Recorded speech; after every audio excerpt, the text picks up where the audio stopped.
Now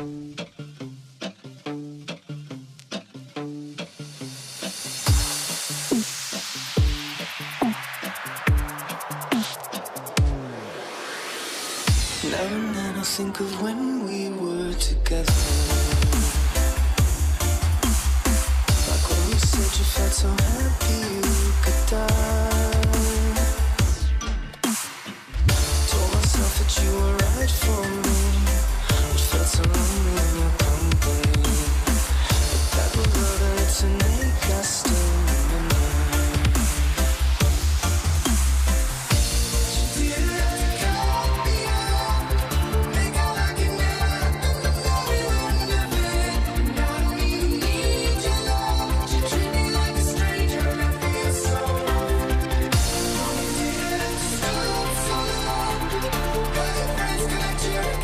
Change